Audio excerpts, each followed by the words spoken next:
అందరికీ శ్రీమాత యొక్క ఆశీస్సులు.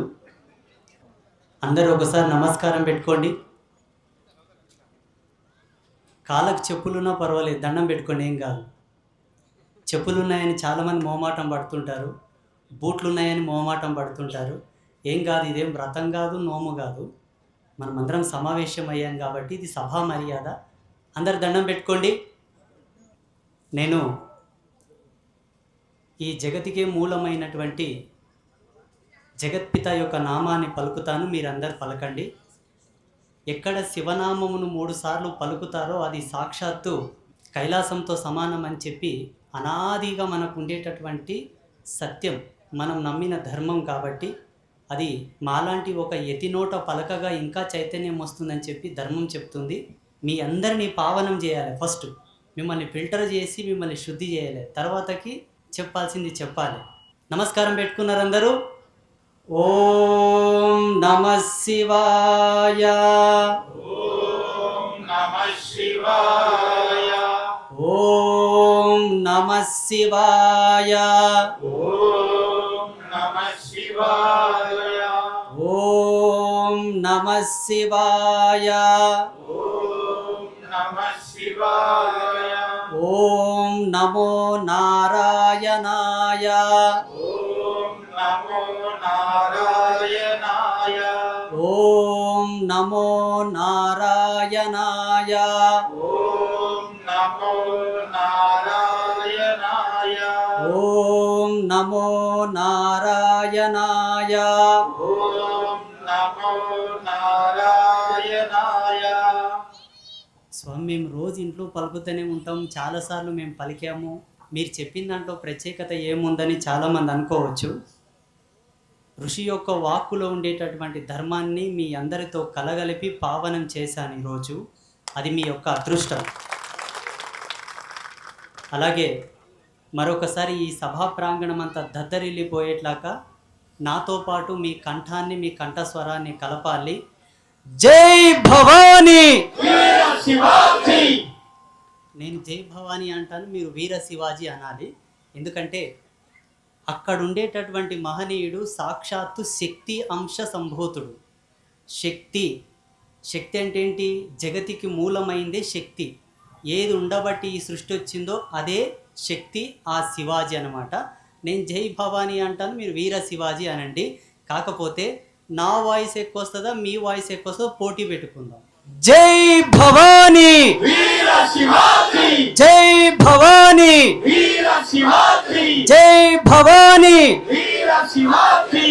మీరే గెలిచారు. ఈ వేదికని ఇంత శోభాయమానంగా అలంకరించినటువంటి ఛత్రపతి శివాజీ మహారాజు యొక్క సేన, సనాతన ధర్మ వీరులకు ఒకసారి గట్టిగా చప్పట్లు కొట్టండి. ఈ రోజటి దినమున ఇక్కడ ఉపస్థితులైన మీ అందరికీ, వేదిక మీద ఉన్నటువంటి పెద్దలకు అందరికీ శ్రీమాతల యొక్క ఆశీస్సులను అందిస్తూ, ఎందరో మహనీయులు ఇక్కడ ఉపస్థితులైనారు. ఎవరెవరు ఏ కోరికతో, ఏ కాంక్షతో ఈ కార్యక్రమానికి వచ్చారో వాళ్ళ మనసులో విషయం మనం చెప్పలేము.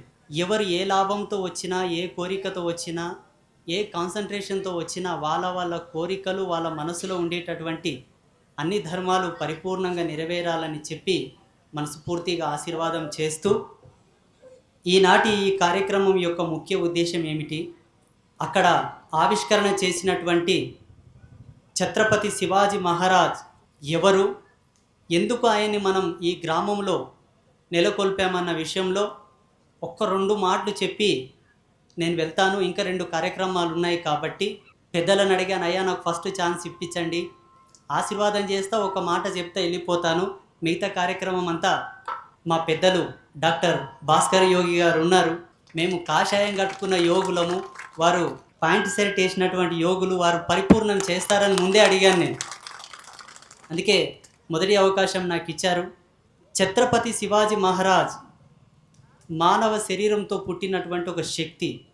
ఆయనే గనక ఆనాడు పుట్టి సమగ్ర ధర్మ సంస్థాపన గనక చేయకపోతే భారతదేశంలో ఇప్పటి పరిస్థితులు ఇలా ఉండేవి కావు.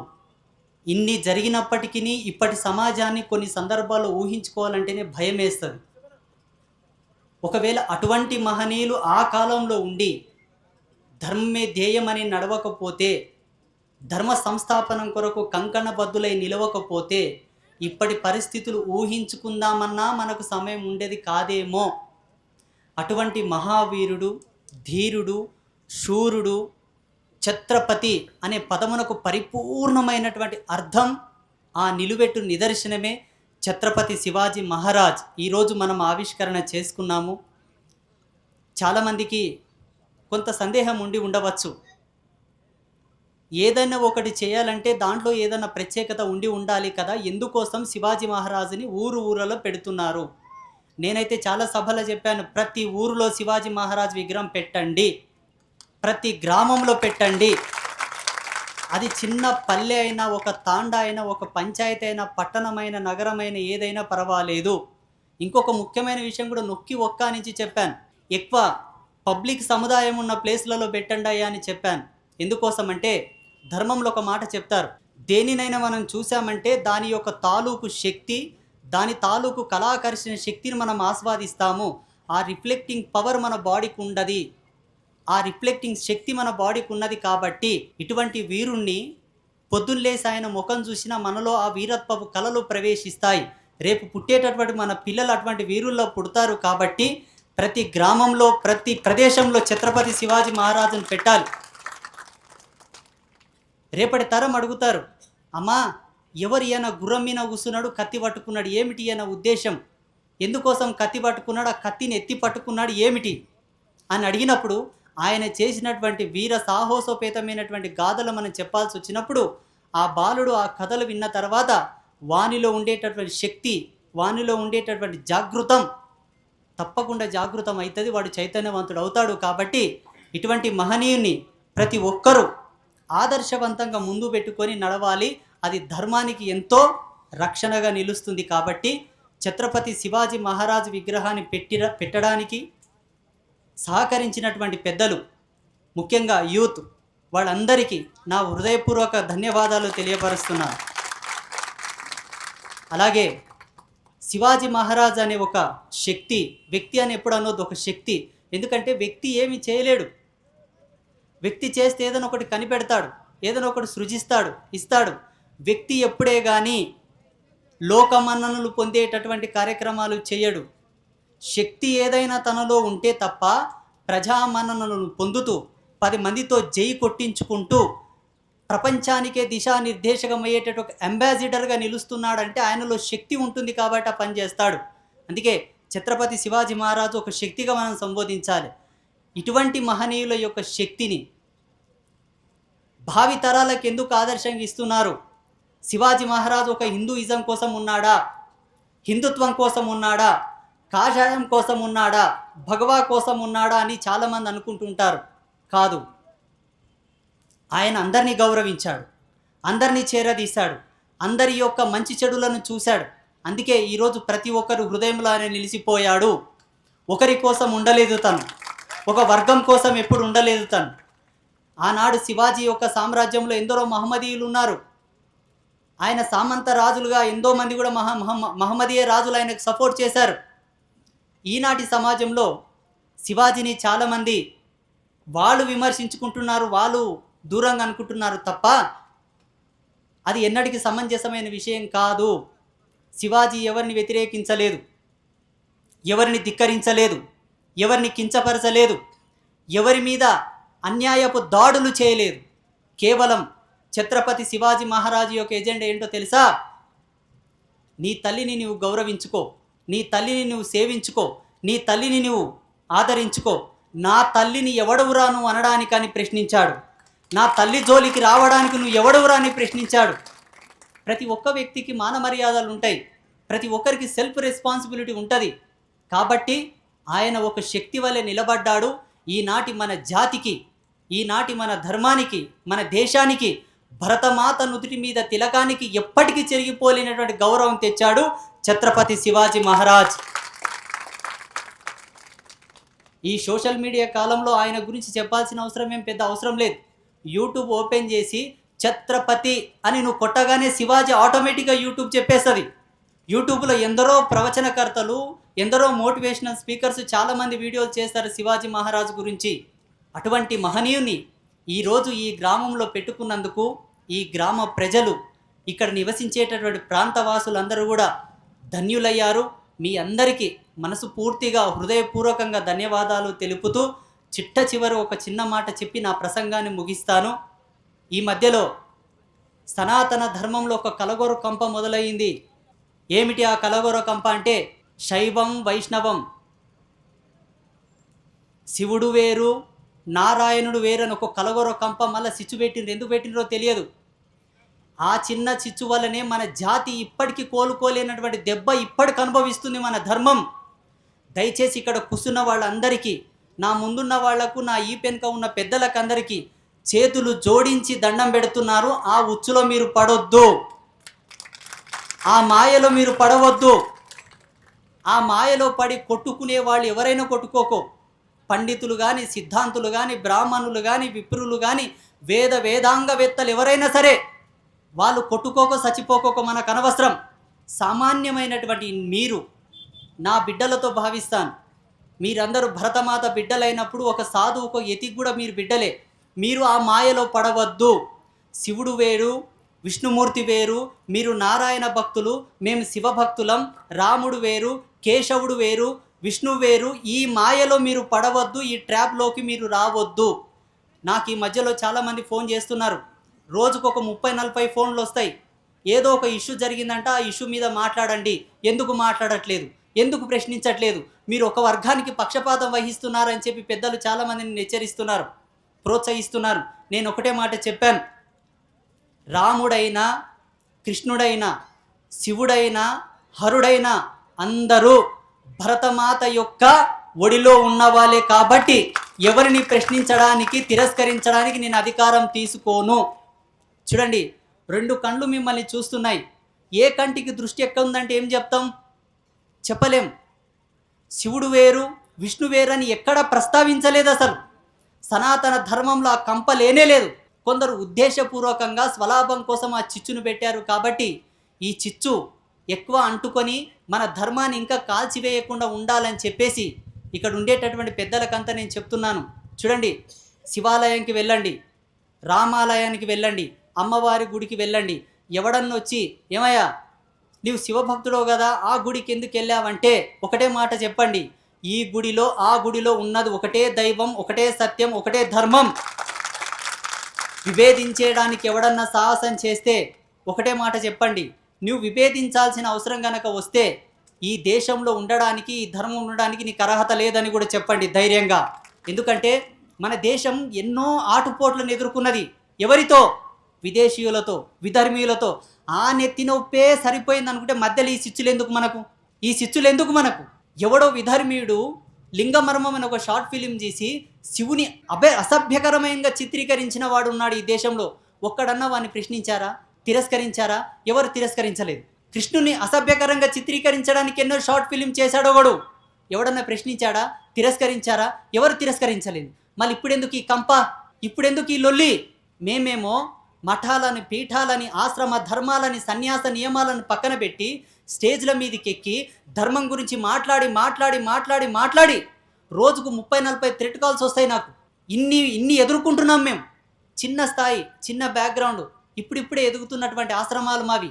మేము ధర్మం గురించి గొంతు చించుకుపోయేట్లాగా అరుస్తూ ఉంటే వీళ్ళకి అన్నీ ఎక్కువై పంచాయతీలు పెట్టుకున్నారు. ఈ మధ్యలో అన్నీ ఎక్కువై ఉన్నాయి, సరిపోలేదని అన్నీ ఎక్కువై. ఏమండి, భరతమాతను దూషించడానికి వాక్యం చేశాడండి ఒకడు. ఎవడన్నా ప్రశ్నించాడా? జాతీయ జెండాను అవమానించాడు ఒకడు. ఎవరైనా ప్రశ్నించారా? ఎందుకు మీకు ఇవన్నీ? ఒక యతి, ఒక సన్యాసి, ఒక సాధువు భారతదేశాన్ని తన తపశ్శక్తితో సమగ్రవంతమైనటువంటి స్థానంలో తీసుకురాగలడు.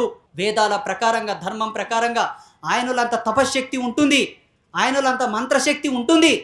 మరి ఎందుకు తీసుకురాలేదు? నేను ప్రశ్నిస్తున్న ఈ వేదిక మూలకంగా, ఎందుకు భరత జాతిలో హిందూ ధర్మం ఇంత విచ్ఛేదనమైంది? ఎందుకు ఈ ధర్మం ఇంత విచ్ఛేదమైపోయింది? ఏమైంది? రామునికి మొక్కితే ఏమైంది? శివునికి మొక్కితే ఏమైంది? ఒక్కడన్నా ప్రశ్నించాడా? ఈ దర్గాలు మనకేం సంబంధం? ఏ వేదములో రాయబడ్డాయి? ఏ ధర్మశాస్త్రాల్లో రాయబడ్డాయి? ఈ చర్చి ఎక్కడిది? ఈ యేసుప్రభు ఎక్కడి వాడు? ఈ దర్గాలు ఎక్కటివి? ఏ వేదంలో ఉన్నాయిరా? ఎందుకు మొక్కుతున్నారా అని ఒక్కడన్నా ప్రశ్నించాడా? ఒక్క పీఠాధిపతి ఒక్క మఠాధిపతి అని ప్రశ్నించాడా? సరే, మీ పీఠాలకు కొన్ని మర్యాదలు ఉన్నాయి, కొన్ని మాన్యతలు ఉన్నాయి, మీరు వాగొద్దప్ప, మీరు మాట్లాడకండి, మేము మాట్లాడతాం. మాట్లాడుకుంటూ అందరిని ఒక తాట మీదకి తీసుకొస్తూ ఉంటే ఇప్పుడు ఈ చర్చ ఎందుకు మీకు? ఈ చర్చ ఎందుకు మీకు? ఇప్పటికీ ఈ జాతిని, ఈ దేశాన్ని, ఈ ధర్మాన్ని సర్వనాశనం చేసింది సరిపోదా? అవసరం లేదు. ఈ ట్రాప్లో మీరు పడకండి. మన పెద్దలు మనకు ఎప్పుడో చెప్పారు, 33 కోట్ల దేవతలు మనకున్నారని. హనుమంతుడు రుద్రాంశ సంభూతుడు, రుద్రాంశ సంభూతుడు హనుమంతుడు. హనుమంతుడికి ఊర్ధ్వ పుండ్రములు ఉన్నాయని చెప్పి ఆయన వైష్ణవుడు అనుకోకండి. భైరవుడు నారాయణాంశ సంభూతుడు, భైరవుడు శివాంశ సంభూతుడు అనుకోకండి. భగవంతుని యొక్క లీలలను మహిమను లెక్కగట్టేటంత గొప్పలం మనము. దేవుని డిక్లేర్ చేసేటంత గొప్పడవా నీవు? శివుడు ఈ మతానికి సంబంధించినోడు, విష్ణుమూర్తి ఈ తెగకు సంబంధించినోడు అని డిక్లేర్ చేయడానికి నీకు ఎవరు? అసలు నువ్వెవరు? నీకు అంత హక్కెక్కడున్నది? ఒకవేళ రాముడు ఏమన్నా చెప్పాడా నేను వైష్ణవునని? శివుడు ఏమన్నా చెప్పాడా నేను శైవునని? మీరెవరు డిక్లేర్ చేయడానికి? మీరెవరు డిక్లేర్ చేయడానికి? ఒకవేళ మీరు డిక్లేర్ చేయాల్సి వస్తే పరమశివుని ప్రత్యక్షం చేసి శివునితోన వలికిపియండి, అందరం నమ్ముతాం. నీకొక ధర్మం అంటే ఇష్టం, పూజించుకో. ఇంకొక ధర్మం ఇష్టం లేదు, గౌరవించు. గౌరవించడం అంటే నీకు పోయి వాళ్ళ కాళ్ళు మొక్కమని కాదు, వాళ్ళ జోలికి పోకుండా వాళ్ళని నిందించకుండా ఉంటే గౌరవించినట్లే. మేము చెప్తున్నాం, క్రైస్తవులకు చెప్తున్నాం, మీ హద్దుల్లో మీరు ఉండండి. భారత రాజ్యాంగాన్ని గౌరవించండి. మీ ప్రార్థనలు మీరు చేసుకోండి, మీ చర్చిలు మీరు కట్టుకోండి, మీ హద్దుల్లో మీరు ఉండండి. క్రైస్తవులకు చెప్పాం. ముస్లిమ్స్ చెప్తున్నాం, మీరు మసీదులు కట్టుకోండి, ప్రార్థనలు చేసుకోండి, మీ వరకు మీరు బ్రతకండి, రాజ్యాంగాన్ని గౌరవించండి చెప్పాం. ఇప్పుడు ఈ వేదిక మూలకంగా చెప్తున్నాను, శైవ మత పెద్దలకందరికీ, వైష్ణవ మత పెద్దలకందరికీ, శాక్తేయ మత పెద్దలకందరికీ, సౌర మత పెద్దలకందరికీ, గాణపత్య, కౌమార, షణ్మత పెద్దలకందరికీ చెప్తున్నాను, మీ మతాన్ని మీరు గౌరవించుకోండి, మీ ధర్మాన్ని మీరు గౌరవించుకోండి, మీ దేవీ దేవతలు మీరు పూజించుకోండి. మీలో ఉండేటటువంటి వైషమ్యాలని బాజారుకు తెచ్చి ఏమి తెలియని అమాయక హిందువులను పాడు చేయొద్దు. మీకు తెలుసు వేదాలు, మీకు తెలుసు శాస్త్రాలు, మీకు తెలుసు ఉపనిషత్తులు, మీకు తెలుసు పురాణాలు. వీళ్ళకేం తెలుసు? వీళ్ళకేం తెలుసు? వాళ్ళు ఏం కావాలి? మీరు సిచ్చులు పెట్టుకొని కొట్లాడుతుంటే వీళ్ళ పరిస్థితి ఏంది? ఈరోజు ఛత్రపతి శివాజీ మహారాజు యొక్క విగ్రహావిష్కరణ వేదిక మూలకంగా నేను అడుగుతున్నాను, ధర్మాన్ని విచ్ఛిన్నం చేయవద్దు, ధర్మదేవతను విచ్ఛిన్నం చేయవద్దు, భరత జాతిని ముక్కలు చేయవద్దు. ఇది మీ అందరితో నేను కోరుకున్నటువంటి విజ్ఞప్తి. ఇది హెచ్చరిక కాదు, వినతి. సనాతన ధర్మంలో ఉండేటటువంటి మత పెద్దలకు అందరికీ ఇది ఒక వినతిగా నేను కోరుకుంటూ, అలాగే ఛత్రపతి శివాజీ మహారాజు యొక్క అడుగుజాడల్లో ప్రతి ఒక్కరూ నడవాలని చెప్పి ప్రేరేపిస్తూ, అలాగే ఇంకొకసారి ఈ గ్రామ పెద్దలకు, ఛత్రపతి శివాజీ మహారాజు యొక్క సేనకు గట్టిగా చప్పట్లు కొట్టండి. ఈరోజు పొద్దున నేను అమ్మవారిని అడిగొచ్చిన, ఫలానా గ్రామానికి పోతున్నా ఏం మాట్లాడి రావాలని చెప్పి. అమ్మవారు ఇదే మాట్లాడమని చెప్పి నేను మాట్లాడాను. ఎవరి మనోభావాలు కించపరచాలని, ఏ ధర్మ పెద్దల్ని కించపరచాలని ఎవరిని ఉద్దేశించి ఈ మాటలు నేను చెప్పట్లేదు, బాగా గుర్తుపెట్టుకోవాలి. అలాగే మిగతా కార్యక్రమం కూడా చాలా ఉన్నది, పెద్దలు ఉన్నారు, మీకు నాకన్నా చాలా గొప్పగా మార్గనిర్దేశకం చేస్తారు. ఒకసారి డాక్టర్ భాస్కర యోగి గారు అని యూట్యూబ్లో కొడితే వారి వీడియోలు చాలా వస్తాయి. అద్భుతమైనటువంటి జ్ఞానం, అద్భుతమైనటువంటి అభ్యుదయ భావాలు, ఆధ్యాత్మిక సామాజిక అభ్యుదయ భావాలు కలిగినటువంటి గొప్ప యోగి వారు. నిజంగా మాకన్నా చాలా గొప్ప యోగిగా మేము భావిస్తాము. మరి మీ అందరికీ శుభాశీస్సులు ప్రసాదిస్తూ, నేను చాలా సందర్భాల్లో చెప్పాను, నన్ను ప్రోగ్రామ్స్కి పిలవకండయ్యా అని చెప్తాను. వీళ్ళకు కూడా చెప్పి నన్ను విలువకురయ్యా, నేను వద్దు రానని చెప్పాను. వాళ్ళు బట్టి తీసుకొచ్చారు. నేను వస్తే గిట్లే ఉంటుంది. అంటే నేను ఎవరినైనా తిట్టాలని కూడా తిట్టానండి. అమ్మ తోడు, సామి తోడు, నేను ఎవరిని తిట్టాను. తిట్టాల్సిన అవసరం కూడా నాకు లేదు. ఎందుకంటే నా వయసు చాలా చిన్నది, నా బ్యాక్గ్రౌండ్ కూడా చాలా చిన్నది. చిన్న గుడిసె ఉంది, ఇప్పుడిప్పుడే నాది ఊపిరి పోసుకుంటుంది. ఎవరినో తిట్టి ఒకరు కంట్లే పడాల్సిన అవసరం నాకేముంది? మేము చదివాం, నరదృష్టి మంచిది కాదు, నరుని కన్ను పడితే పచ్చని గడ్డి కూడా కాలి బొగ్గ అయిపోయిందని మేము నమ్ముతాం. 10 మంది కంట్లే పడాల్సిన అవసరం నాకేముంది? నేను పడదలుచుకోలేదు. ఆ మాత్రం నీతి ఎరగకపోతే కాషాయం నేను ఎందుకు కట్టుకోవాలి? కానీ చెప్పాల్సిన సందర్భం ఉంది కాబట్టి ఎవరి మన్ననల కోసం మేము మాట్లాడము, ఎవరి బెదిరింపుల కోసం మేము మాట్లాడము, ఎవరిని ఉద్దేశించి కూడా మేము మాట్లాడము. ఈ నేలను తాకి మా పాదం నడుస్తూ ఉందంటే ధర్మదేవతను కౌగిలించుకొని నడుస్తున్నామని భావిస్తాను నేను, నా ఉద్దేశం ప్రకారంగా. ఇంకొక చివరి మాట చెప్పొచ్చా? ఇది ముఖ్యంగా ఇతర మతాలలో ఉండేటటువంటి మత పెద్దలకు, ఇతర మతాలలో ఉండేటటువంటి వీరులకు, ధీరులకు ఒక హెచ్చరిక. ఈనాడు సనాతన ధర్మం గురించి మాట్లాడే వాళ్ళ గురించి ఎవరన్నా ఏమన్నా మాట్లాడినా, వేరే మతాల వాళ్ళు మా వాళ్ళ గురించి మాట్లాడినా, నా ధర్మంలో ఉండేటటువంటి నా వీరుల గురించి ఎవరన్నా మాట్లాడినా, ఖబర్దార్ పరాశ్రీ స్వామిని టచ్ చేసి తర్వాత మా వాళ్ళ జోలికి రారు. ఇది పక్కా హెచ్చరిక. ఎందుకోసం అంటే మా వాళ్ళు కాషాయం కండువ ఎత్తుకొని ఎవరి మీద దండయాత్రలు చేయరు. అధర్మం ఎక్కడుంటే అక్కడ నిలబడతారు, ధర్మం కోసం మాట్లాడతారు తప్ప మా వాళ్ళు ఎవరిని గెలకరు. ఇంతవరకు చరిత్ర తిరగవేసి చూడండి, ఎవరన్నా ఒక్కరు మా ధర్మంలో పుట్టినటువంటి వీరుడు వేరే దేశం మీదకి వెళ్ళి ఏమైనా కొల్లగొట్టుకొచ్చాడా, లేకపోతే వేరే మత విశ్వాస కేంద్రాల మీద పోయి ఏమైనా దాడి చేశాడా, లేకపోతే మీరు చేసుకునేటటువంటి శోభయాత్రల మీద ఏమైనా రాళ్ళేసారా, ఏమైనా బూడిద చల్లారా? మా వాళ్ళు చెయ్యరు. కానీ మాదైన ధర్మాన్ని మేము కాపాడుకుంటుంటే వచ్చి పుల్లలు పెట్టే పంచాయతీలు కనుక పెడితే తగిన సమాధానం కూడా చెప్తాం. ఇది ఇక్కడ ఉండేటటువంటి నా ధర్మవీరులకు అందరికి నా యొక్క ఆశీర్వాదం. వీళ్ళు కూడా ఏం చేస్తారంటే పోయి మాట్లాడితే మా మీద ఎక్కడ దాడి చేస్తారో ఏం పాడో, నా పెళ్ళం పిల్లలు అవుడైతారో వీళ్ళు భయపడతారు. మీరేం భయపడడానికి అవసరం లేదు, ఎవరూ భయపడకండి. బాధ్యతగా ఈరోజు నేను వస్తూ ఉంటే నా కారుకి ఎదురుగా తెల్లని చొక్కా వేసుకొని భగవావర్ణం వేసుకొని వచ్చారు చూసారా, నాకేమనిపించింది తెలుసా? భరతమాత బిడ్డలు ముందెళ్తున్నారు, నేను వాళ్ళ యొక్క సేవకుడుగా వెళుతున్నానని ఫీల్ అయ్యాను. అవునయ్యా, ఈనాటి భరతమాత అడుగుతున్నది, ఈ దేశం అడుగుతుంది. భరతమాత రోదనలో ఉంది అంటే ఏడుస్తుంది. ఈ భరతమాత కన్నీళ్లు తూడ్చేటటువంటి వీరుడు వెళుతున్నాడని గర్వపడుతుంది భరతమాత. అది చాలు కదా ఈ జన్మకి. అందుకే మీరేం భయపడాల్సిన అవసరం లేదు. ఎక్కడ అధర్మం ఉన్నా అక్కడ నిలబడండి, మీ వెనకాల నేనుంటాను, మీకు రక్షగా నేను నిలబడతాను. నా తపస్సు, నా అనుష్ఠాన శక్తి, నా మంత్రశక్తి అంతా మీకు తోడుగా ఉంటుంది. శుభమస్తు, శుభం భవతు.